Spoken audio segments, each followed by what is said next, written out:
That deep, rhythmic sound of the engine tells the whole street that someone macho has arrived on a Bullet, as some colloquially call it. The Bullet is the long distance friend the bike riders trust to go all the way up to the mountains. The devotion runs so deep that some illegally alter their engines to make their bullets thunder like firecrackers. But did you know that in the year 2000, the Eicher Group, aka the Royal Enfield Company, was about to shut down this highly loss-making bullet? Over 5 decades, 3 owners had tried to make the brand work, but each one of them failed miserably. In a New Delhi boardroom, the top brass had almost made their decision.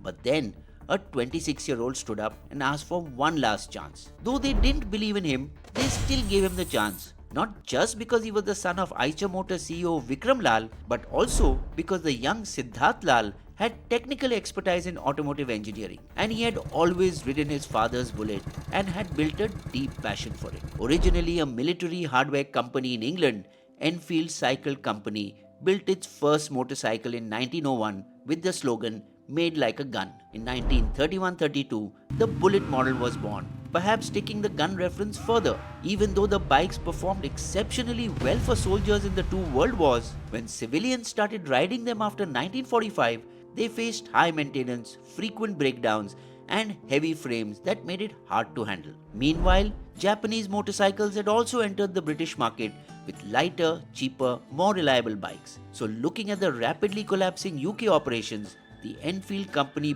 pivoted to India, partnering with Madras Motors to form Enfield India in 1955, supplying 800 rugged 350cc Royal Enfield bullets for independent India's army and border patrol police that sustained the forces for a long time. But through the 1960s and 70s, it were the Indian-made rivals like the Rajdoot and Java Yazdi that occupied the mass market, leaving the Bullet a niche, premium machine. Meanwhile, back in the UK, the original company dissolved and closed the factory in 1971, leaving operations only in India. Now, Japanese bikes invaded India too in the 1980s, entering via JVs with Bajaj, Kawasaki, Hero, Honda, and TVS Suzuki. Indian consumers aggressively shifted to these fuel-efficient and low-maintenance 100cc and 150cc commuter bikes, once again killing the sales of Enfield. Facing imminent collapse, Enfield India formed a strategic alliance with the Eicher Group in 1990, selling them a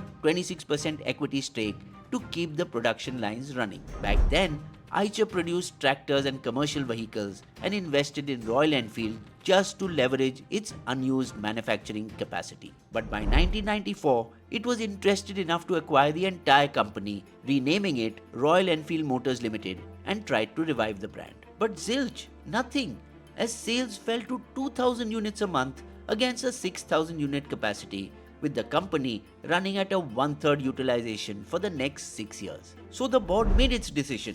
Royal Enfield would be shut down, and the only thing that stood between the brand and its obituary was 26-year-old Siddhartha Lal. Siddharth was an automotive engineer and handled small tractor and mapping divisions. When he took charge of Bullet, the first thing he did was he got on a Royal Enfield and rode for months across the country. He stopped to talk to bikers at dhabas, petrol pumps, at mechanic shops, anywhere riders gathered, and asked them why they had stopped buying Royal Enfield. What he heard would have been embarrassing to any product manager, let alone the CEO, as it exposed their decade-long problems. Royal Enfield bikes were arriving at dealerships already damaged internally, and customers only found that out once they had started riding their mean machine. In many cases, the cast iron engine was leaking oil as it was outdated compared to the tech standards that time. The kickstart was so badly designed that riders were physically hurting themselves every time they tried starting their bikes, who ended up spending more time at the mechanic in the first year than they had expected. Even visiting the Bullet stores was a rough experience, where staff acted like they were doing customers a favor. But fixing these problems was risky,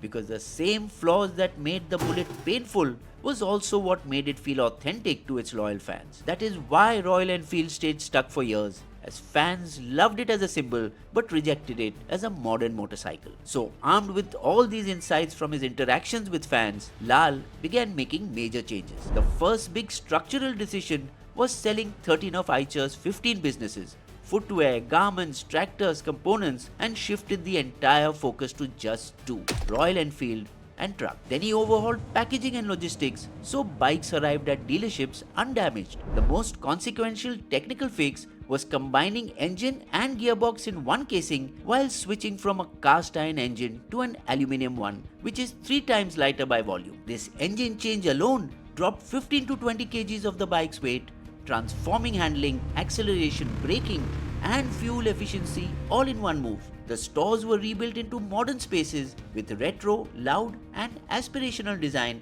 so everyone would stop and stare. He also insisted his employees all go on a road trip and talk to riders, making customer empathy a company-wide operating principle.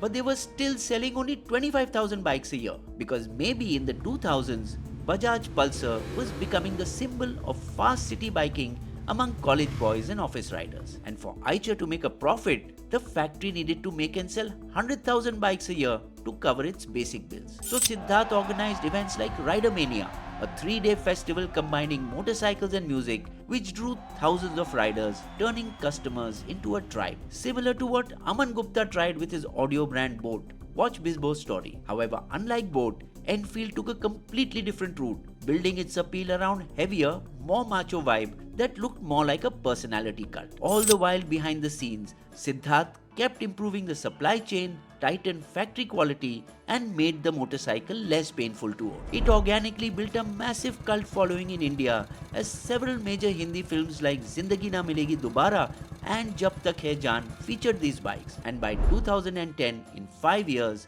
sales doubled to 50,000 bikes. But there was a new problem. The company was producing 3 completely different types of bikes, making each model too expensive and complicated to manufacture. It was then that Siddhartha decided to stop making 3 types and build just one single base for all bikes. And from this single base, launched the Royal Enfield Classic 350 with retro looks and improved reliability that became the bike that changed everything so remarkably that their sales went up from 50,000 in 2010 to over 3 lakh units in 2014, a 6-time jump in just 4 years. That year, Royal Enfield's annual sales exceeded the worldwide sales of Harley-Davidson. Siddhartha even set up a state-of-the-art tech center in Leicestershire, UK to engineer the 650cc parallel twin engine. And in 2018, Royal Enfield launched the Interceptor 650 and Continental GT at roughly half the price of a comparable Triumph Bonneville, one of the most famous and iconic lines of motorcycles in history.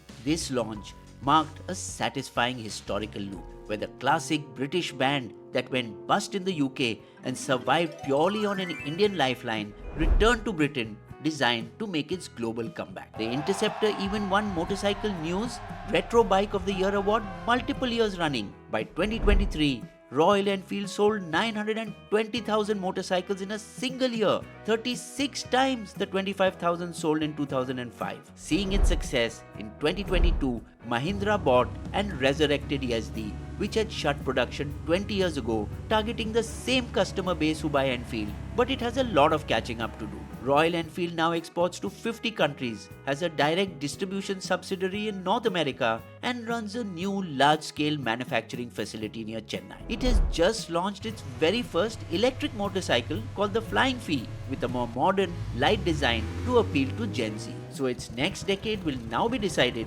on whether a brand whose entire identity was built on sound and bullet culture can survive becoming quiet, light, and effortless. Bisbo's limerick.